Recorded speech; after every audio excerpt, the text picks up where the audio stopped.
in our context, it's been said that there's been an emphasis on the girl child at the expense of the boy child. So today we want to talk about the boy child and how we can empower the boy child. And we have with us a father of a boy.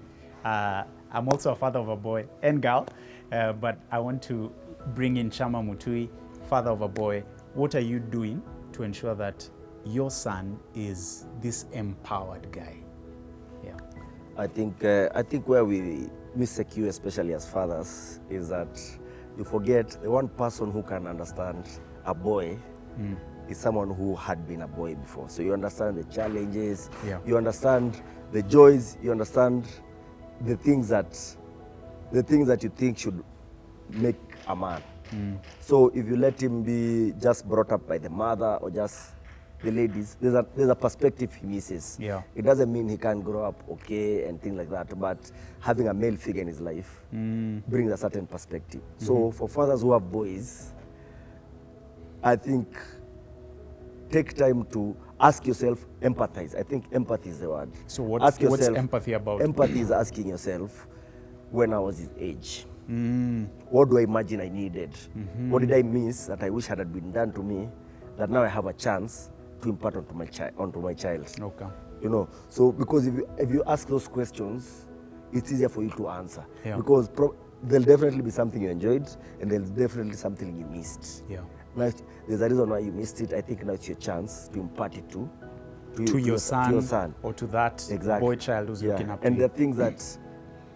there are things come out better from a man than from a lady. Like I have nieces. My brother got my experience with children close. Was my brother had girls before I ever got a son. Yeah. And I realized I enjoyed spending time with them and everything, but there's some things I couldn't relate completely. Okay. And I understood them like the way you'd as in on a surface level, you know, just because you've heard about them.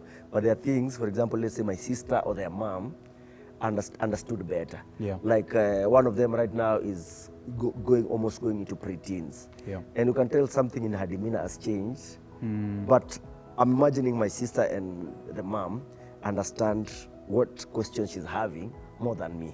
You understand? So empathize. Yeah, empathize. Yeah. Empathize, then whatever. So be active in asking those questions. Ask yourself the why. Why do you think he's doing that? When he was his age, what was going through your mind? Okay. What were the challenges? Okay. Because there are many things we thought our parents didn't understand us. Now you have a chance to be the parent, to be able to impart the same onto your child. Yeah. So do it actively. Do it together with him. Have honest conversations.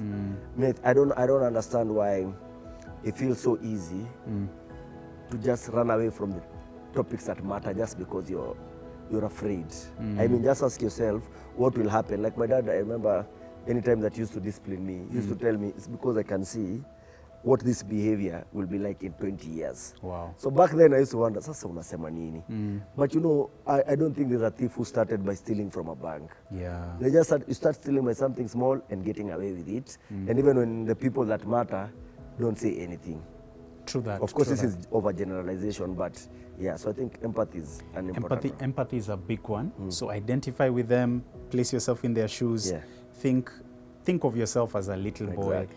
What did you need, and impart that.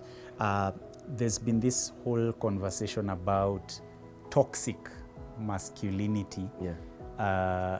But today we're talking about empowering the boy child. Yeah. So Kyama, tell us what, in a nutshell, so what is it about empowerment? Why do we need it? And what should we look out for so that it doesn't become toxic? Yeah. Yeah. So for one, this empowering, I think the biggest challenge is some of these words have baggages when you talk about girl child and boy child. Yeah. But to me, I don't think it's meant to be one versus the other. Because you want to empower a boy who can live in a space where there are ladies and is comfortable. But you want also a girl who can express herself to her full capabilities in front of men without feeling like she has to Shrink. in front of them. So, so empowering is just ask yourself, what do you think a man should be like? And start empowering the steps one by one. There's something else you asked apart from power. Yeah, so toxic masculinity. Toxic masculinity. Yes. Another thing is, I wish we can have something called critical thinking. Yeah.